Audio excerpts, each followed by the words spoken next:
Te contábamos que sobre la exigencia de que Irán, la exigencia de Irán de que Argentina les comparte experiencia en el tema nuclear en reactores de agua pesada para avanzar en la construcción de bombas, escribió Terraño en una nota publicada en Clarín el 7 de febrero. Se titulaba la nota "Las verdaderas razones del pacto con Irán". Rodolfo está en línea de teléfono. ¿Qué tal, Rodolfo? Jorge Lanata, ¿cómo estás? ¿Qué tal, Jorge? Buen día. Estás al tanto de lo que publicó Bella el sábado. Sí, estoy al tanto. No hace más que ratificar un poco tu hipótesis, ¿no? Sí, más que hipótesis, la información, ¿no? Porque, por supuesto, cita la misma. A mí lo que me llamó la atención cuando empecé a investigar esto fue que en los Estados Unidos se haya publicado un año y medio antes, lo que en definitiva iba a ser el memorando de Argentina con Irán, ¿no? Ya en el 2010 se había dicho que Ahmadinejad le había pedido a Chávez que intercediera ante la Argentina para que la Argentina volviera a proveerle tecnología nuclear, elementos, le había provisto equipos, con el acuerdo que en 1992, por presión norteamericana, el presidente Menem terminó.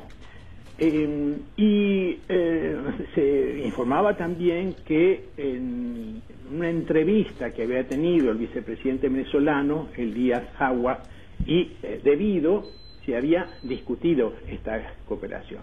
Después viene en el 2011 que nada menos que la presidenta del Comité de Relaciones Exteriores de la Cámara de Representantes de los Estados Unidos se dirige a Hillary Clinton diciéndole que tienen información de que ha habido contactos para una triangulación con Venezuela a favor de Irán para la obtención de tecnología nuclear de la Argentina. Y poco después, el Instituto Gatestone, que es un instituto especializado en política internacional, publicó que con la ayuda de Venezuela, la Argentina estaba cooperando con Irán en asuntos nucleares como parte de un acuerdo que, decía el instituto, incluye la disposición de la Argentina a retirar las acusaciones por los atentados de 1994, a cambio de negocios. ¿Eso cuándo fue publicado, Rodolfo? Eso fue publicado en el 2012. Ajá. Y hay algo que a mí de todas maneras sigue extrañándome aquí, porque las dos cosas, la transferencia de tecnología nuclear y la impunidad por el atentado contra la AMIA, favorecen a Irán. Entonces no está claro cuál es la contrapartida para semejante concesión, que es una violar el bloqueo que pesaba sobre Irán precisamente para que no recibiera tecnología y elementos nucleares, y la otra, el caso de AMIA. Bueno, al aparecer ahora el tema de que era plata para la campaña, queda claro cuál era la contraprestación.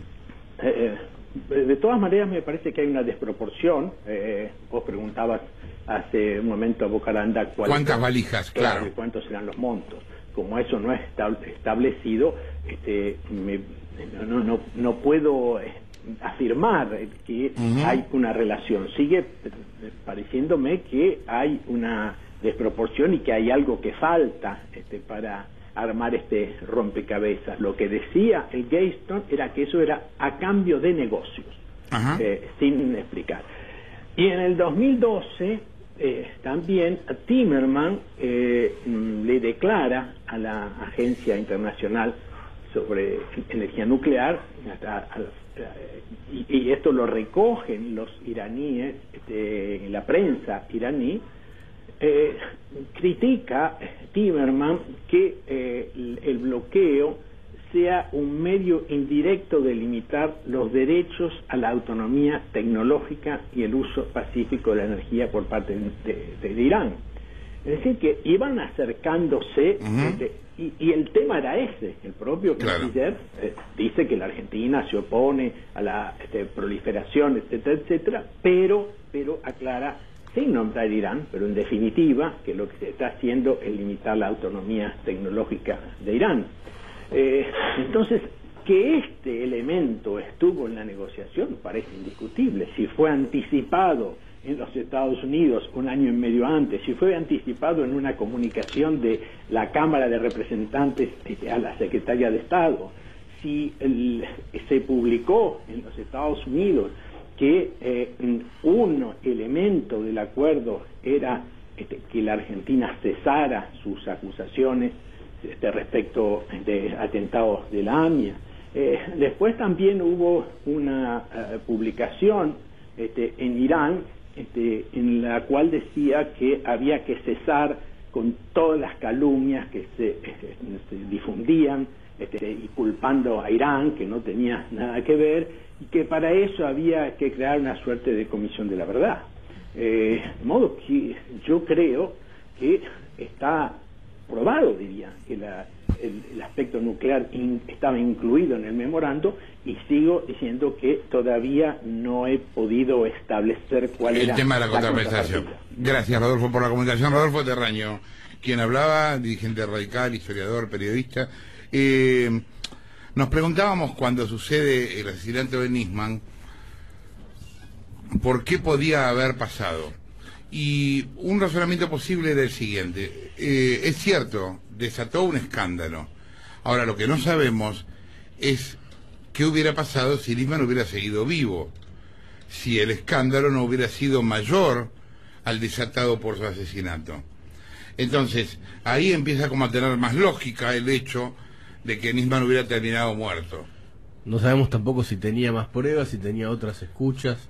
Hay cosas que él dijo, que nos dijo a nosotros, por ejemplo, en lo relativo a las escuchas, que finalmente por ahora todavía no aparecieron, tal vez se las tenían en algún otro lugar. Me acuerdo cuando nos dijo acá que tenía a los iraníes hablando, reconociendo que habían puesto la bomba en la Argentina, por ejemplo. Tengo entendido que todavía esa escucha no apareció. Ayer en el programa de Luis Majul habló Yusuf. Habló Khalil, sí, se lo notaba bastante dubitativo y muy errático, pero entre otras cosas, una de las cosas que reconoció es que Mohsen Rabbani, que es el principal acusado del atentado a la AMIA, mandaba dinero a la Argentina a través de la Universidad de Teherán. Y además hay dos aspectos muy importantes, uno periodístico y otro judicial con respecto al tema de las circulares rojas. Ayer Perfil publica una entrevista con el comisario inspector Luis Fuenzalida, que estuvo justamente en Interpol entre 2003 y 2005, diciendo que según su interpretación, efectivamente, el memorándum con Irán generaba las condiciones necesarias para que se cayeran las circulares rojas. Esta es la parte periodística.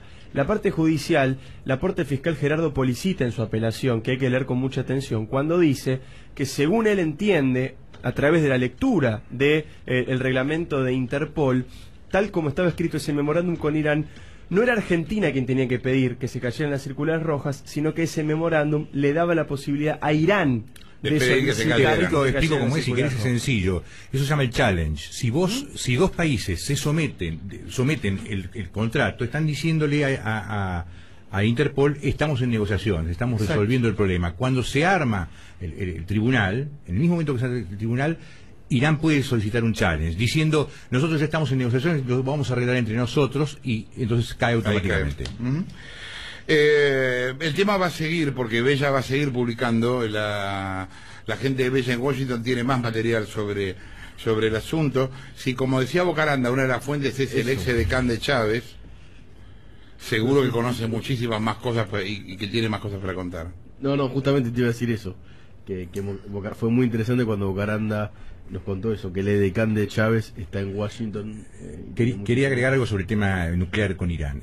El proyecto inicial iraní, desde el principio, en la época todavía del Shah, fue hecho por un argentino que se fue cuando entra Castro Madero, que se llamaba Kriyat se llamaba, que fue el primer ingeniero así famoso que estuvo trabajando acá. Desde ese momento hasta hace poco nunca se paró la relación entre Irán y Argentina respecto de la tecnología nuclear. Es decir, muchos de los reactores iraníes son parecidos a los nuestros, fueron hechos con agua, con el Irán, agua pesada. No, con uranio no enriquecido inicialmente. Es decir, que hay mucha relación.